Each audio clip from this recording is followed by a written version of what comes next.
Let me ask you a question. When you hear people say AI is replacing photographers, what do you think these people are really afraid of?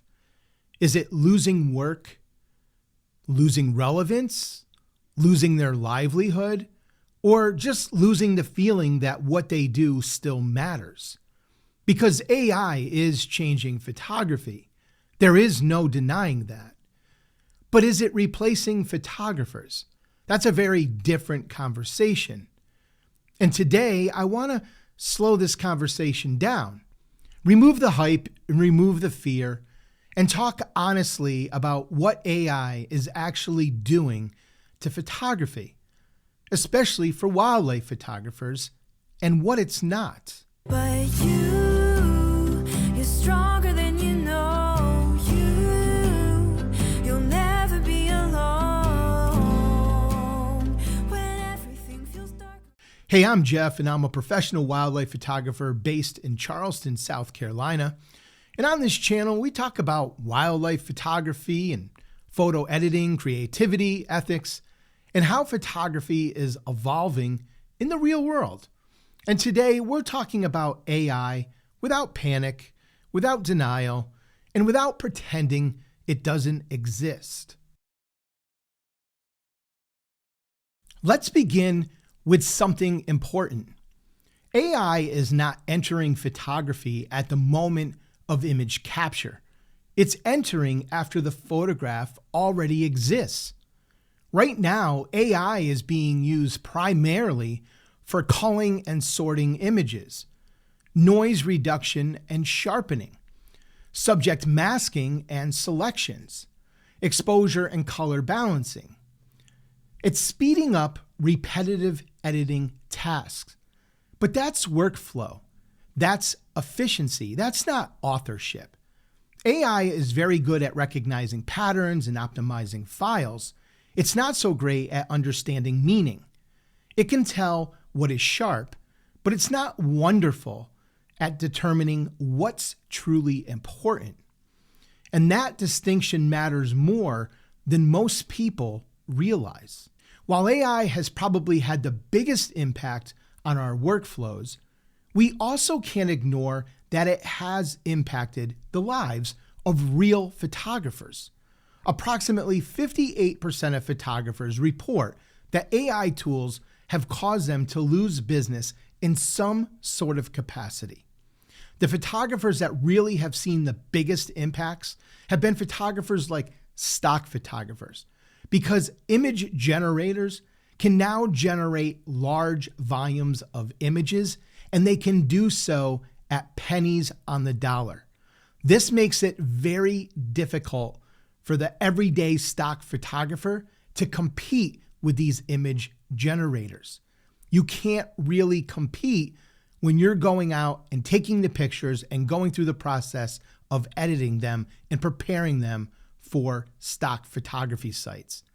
Commercial and product photographers, they're also losing some business. AI tools can quickly generate high quality product shots or mock-ups without a photographer on set, especially for simple e-commerce imagery. Entry-level retouching and post-production roles, AI automation eliminates many of these tedious editing tasks, meaning that fewer assistants or junior editors are now needed.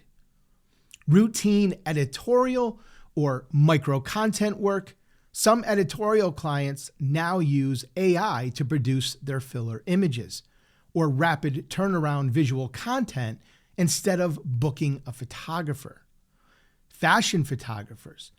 Companies can now take their clothes or whatever they're using in the fashion world. They can place these on AI models and rapidly create 20 or 30 images of the model wearing their clothes in different settings without the need for time or the expense to have a photographer go out on location to capture them. Now, of course, this is also having an impact on models because they too are losing work. The photography genres that are less likely to be replaced right now are those high-end portrait photographers, wedding and event photographers, documentary and photojournalists, and of course, fine art photographers. When we take a look at those high-end portrait and wedding photographers and those event photographers, that requires human interaction, right? A connection and real moments that AI cannot authentically replicate. And when we talk about documentary and photojournalistic type of photography, there is authentic storytelling that's used for real events and real people, which still requires human photographers. And they are often explicitly protected from AI submissions by agencies. With fine art photography, we are talking about conceptual art with a unique artistic voice that still relies heavily on human intent and vision. Now, this isn't to say that at some day or at some point, AI won't figure out a way to replace every genre of photography, but for this conversation and where we currently stand, this is what we're looking at. So why does AI feel so threatening to so many photographers? Because truth be told, AI isn't the first change that the photography world has experienced. There have been many changes over the years. Many photographers hated the change when it went from film cameras to digital cameras. At that time, that felt like a massive evolution in photography. But eventually, everyone made that change and the world didn't come crashing down. Maybe AI feels so threatening because for so long, photography rewarded technical mastery. If you knew how to expose correctly, edit cleanly, and navigate basically any kind of complex software, you had a big advantage. But AI compresses that advantage. And when a tool reduces the difficulty of something that you've worked so hard to master, it can feel like your value is being erased. But was difficulty the point of photography or being a photographer? Or is photography about expression? AI isn't replacing photographers. It's streamlining a lot of mundane tasks, making us more efficient. One complaint I've always heard from other professional photographers is how long it takes to edit and how they should be out shooting more. If AI is destroying their business, that's one thing. But let's put that aside for a moment. Let's just talk about AI from a workflow standpoint. For those photographers that have spent years and years complaining about how much time editing requires, AI is a huge time saver, and their prayers have finally been answered. But now they have found a new complaint: AI itself. Well, do you want to be stuck behind a computer editing? Or do you want to be out shooting more? After all, that was their original complaint. Photography isn't one action. It's a chain of decisions. Choosing your shooting position and your shooting angles. When you wait, when you move, when you take a shot, and when you don't. How to compose an image. What time of day you go out to photograph. What shutter speed you're going to use. The list keeps going, and you kind of get the point. Of the decisions we just mentioned very briefly, AI touches none of this. AI doesn't read animal behavior. It doesn't decide whether we are too far away from our subject or need to get closer. It doesn't know the lighting conditions we are dealing with at the time of image capture. Photography happens before the edit. The edit reveals what you already experienced. If AI edits your images faster, you're still the one that made the photograph. Wildlife photography is one of the hardest genres to replace with automation because wildlife photography is not about control. It's about patience, presence, persistence, knowledge, restraint, ethics. AI doesn't sit in the cold. It doesn't hike through the woods. It doesn't wait for hours for wildlife to give you that perfect moment. It doesn't walk away when the moment isn't right.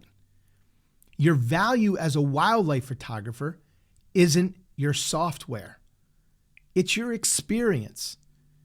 AI is a tool that can enhance your photos. It cannot replace the reality of being there. The real danger is AI tools. The real danger is letting AI make creative decisions for you. AI should not make the final decision on what matters. As photographers, we should not let speed replace our intentions or let algorithms define our style. When photographers stop making choices, their work becomes generic. It becomes fast, clean, and forgettable. Earlier, we talked about photographers feeling threatened because the gap to technical mastery is closing. But this is where I think we will really start to find the differences between your more serious photographers versus your casual photographers. Now, don't get me wrong. I'm not knocking casual photographers.